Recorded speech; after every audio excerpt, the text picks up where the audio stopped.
Hello, welcome to White Davy Gardening and Worm Farm. This is my pepper tree, or pepper plant, that I showed you in a video a few weeks ago that started flowering, and I was pretty excited for this Scotch bonnet pepper tree. But you see the state that it is in, right? Do you remember how beautiful it looked at the time when it was flowering? Look at what I've done to it. I just took it out of the container that it was growing in, because if you look at the color of the leaves and what's happening to the leaves, you would realize that it is having a problem. So the issue that this is having is not lack of nutrients, even though the symptoms seem to be so. The issue that this Scotch bonnet pepper is having is that fungus gnat got into the container that I was growing it in, and the larvae of fungus gnat feed on the root of plants. As you can see, the roots here, it has a lot of roots because the plant is old, but it's not looking healthy, not very healthy, because the fungus gnat larvae has been feeding on it. So I took it out of the soil just now, and using a hose I beat off all the dirt, and hopefully most or all of the fungus gnat larvae that was hiding and eating the root of the plant. I washed out the container that it was in and the catchment tray, so I'm going to fill this with just compost because it's going to be transplanted in about 3 weeks to the garden. So I'm going to get some compost and just put it in here. Now, as for the soil that had the fungus gnats in it,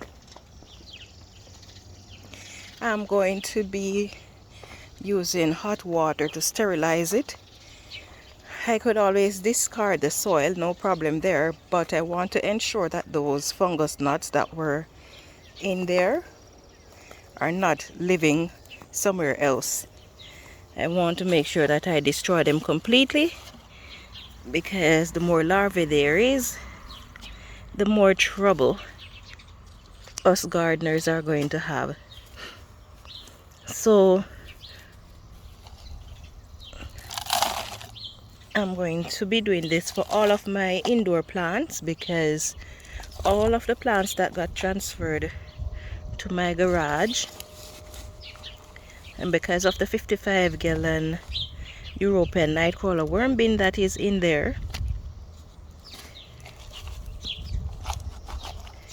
that has fungus gnats in it, all the plants that I brought outdoors in order to, well, brought out to the garage, now has fungus gnats in them, and so they're all showing similar symptoms to this pepper plant. So I'm going to have to do that with all of my plants. It is sad because it's going to slow down the plant, but it is the right thing to do, because once these fungus gnats larvae gets into your plants, your plant growth will be stunted, which is the case with this, because from the time that I showed you that it has been blossoming, there hasn't been a single pepper on it. It just continues to put out blossoms, and then the blossoms fall. And I have been hand pollinating this one, because this one I keep inside the house, and I have been hand pollinating it, but there is still no sign of pepper, and quite a few of the leaves have fallen off, and this is all the result of the fungus gnat. So I'm going to be doing this for all my plants, and I could have used other methods of treating it, but because the damage is so bad, I could not wait for a method that is going to take a very long time to be solved, because one fungus gnat lives for 5 to 7 days, and then they lay up to 300 eggs during their life cycle. So we can't afford to wait that long, because the longer I wait while treating it, more larvae is going to be hatching. And so I have to take drastic measures. I'm still going to be using the conventional method.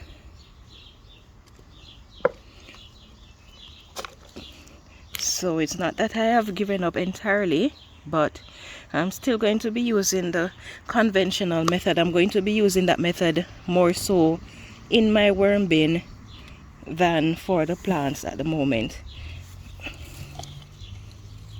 So what I'm doing now is just watering the plants. I have to go to work now, so I don't really have a lot of time to stay here and look after the plants.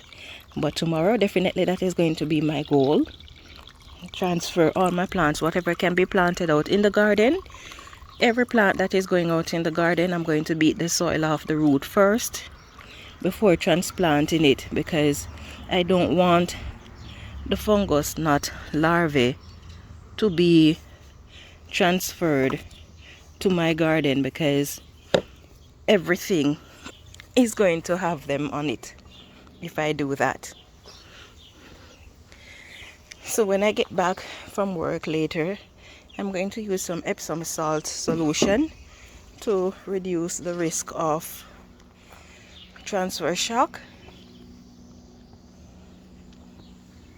And then I'm going to have to add a lot of that Epsom salt to the rest of my garden when I transfer or transplant the other things. So this is my update on what is happening with my Scotch bonnet pepper and how I am treating the problem.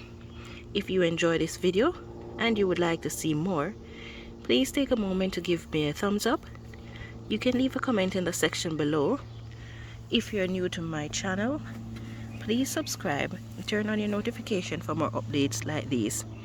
Thank you so much for watching, and have yourself a wonderful day. Yeah man, it's time to grow.